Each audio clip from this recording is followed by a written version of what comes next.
एक्म्प्लिस का meaning a person वो assist in committing the crime, वह व्यक्ति जो क्राइम कमिट करने में असिस्ट करता हो, केवल हेल्प करता हो।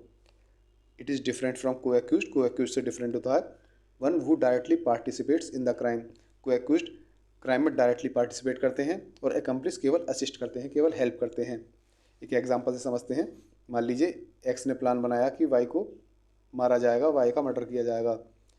ए और बी ने वाई के हाथ पकड़ लिए और एक्स ने इसके चाकू घुसा दिया। फिर एक था सी ने केवल वाई की इन्फॉर्मेशन बताई थी, इसने ये किलिंग में इन्वॉल्व नहीं था। डी ने वाई की बॉडी को डिस्पोज करने में हेल्प करी, लेकिन ये इसकी किलिंग में शामिल नहीं था। तो ऐसी कंडीशन में ये ए और बी जिन्होंने हाथ पकड़े थे, ये तो डायरेक्टली इन्वॉल्व हैं क्राइम में, ये तो हो गए को एक्यूज्ड। और सी और डी जिन्होंने केवल हेल्प करी लेकिन डायरेक्टली इन्वॉल्व नहीं थे क्राइम में, ये हो गए अकम्प्लिस। ये डायरेक्टली इन्वॉल्व नहीं है क्राइम में, केवल हेल्प करी थी, एक ने लोकेशन बताई, एक ने बॉडी डिस्पोज ऑफ करी।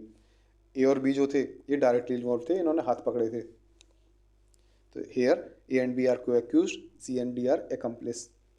सेक्शन 138 कहता है an accomplice is a competent witness, he can give evidence against the accused. Accomplice जो है एक कॉम्पिटेंट विटनेस है और ये एक्यूज्ड के अगेंस्ट एविडेंस दे सकता है। सेक्शन 138 कहता है क्या अकम्प्लिस की टेस्टिमनी पर, इसकी गवाही के बेसिस पर कन्विक्शन किया जा सकता है। सेक्शन 138 कहता है conviction based on the corroborated testimony of an accomplice is not illegal. यदि अकम्प्लिस की टेस्टिमनी कोरोबरेटेड है, मतलब कि अकम्प्लिस ने अपनी टेस्टिमनी दी, गवाही दी, यदि उस गवाही को कोई और एविडेंस, इंडिपेंडेंट एविडेंस जो है उसको सपोर्ट करते हैं, तो वह इलीगल नहीं होगा। इसका मतलब यदि कोरोबरेटेड टेस्टिमनी है, यदि अकम्प्लिस की टेस्टिमनी को कोई इंडिपेंडेंट एविडेंस सपोर्ट करता है, तो ऐसी कंडीशन में वह लीगल होगी और उसके बेस पर कन्विक्शन किया जा सकता है। अकम्प्लिस ने कोई बात बताई अपनी गवाही में और उस बात को किसी इंडिपेंडेंट एविडेंस ने साबित कर दिया, ये एविडेंस भी यही बताता है कि हाँ जो अकम्प्लिस ने बात कही थी वह सही निकली, तो ऐसी कंडीशन में इसकी बेस पे कन्विक्शन किया जा सकता है। इलस्ट्रेशन जो है बी 100 सेक्शन 119 का ये कहता है कोर्ट में presume that an accomplice is unworthy of credit unless he is corroborated in material particulars.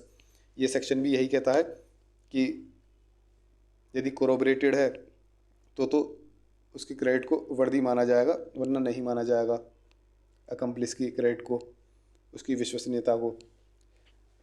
यहाँ पर भी एक ही बात होगी कि कोरोबरेटेड होना चाहिए कि अकम्प्लिस ने जो भी कहा है उसको इंडिपेंडेंट एविडेंस सपोर्ट करता हो, तब उसकी वैल्यू होगी। Both state that the accused can be convicted on the basis of corroborated testimony of the accomplish.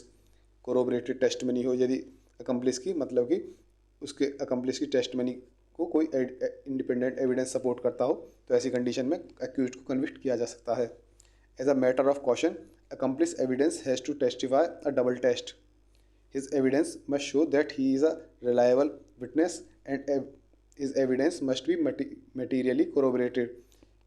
Caution के तौर पे accomplice के एविडेंस को डबल टेस्ट से सेटिस्फाई करना पड़ता है। दो चीज़ों को पार करना पड़ता है। पहला तो उसका एविडेंस ये शो करता हो कि वह एक रिलायबल विटनेस है। एक तो अकम्प्लिस रिलायबल विटनेस होना चाहिए, विश्वास योग्य विटनेस होना चाहिए। दूसरा उसका एविडेंस मटीरियली कोरोबरेटेड होना चाहिए, जो हमने पहले ही कहा, जो उसका एविडेंस है, अकम्प्लिस ने एविडेंस दिया, वो मटीरियली कोरोबरेटेड होना चाहिए। दूसरे इंडिपेंडेंट मटीरियल, इंडिपेंडेंट एविडेंस जो है उसको सपोर्ट करनी चाहिए।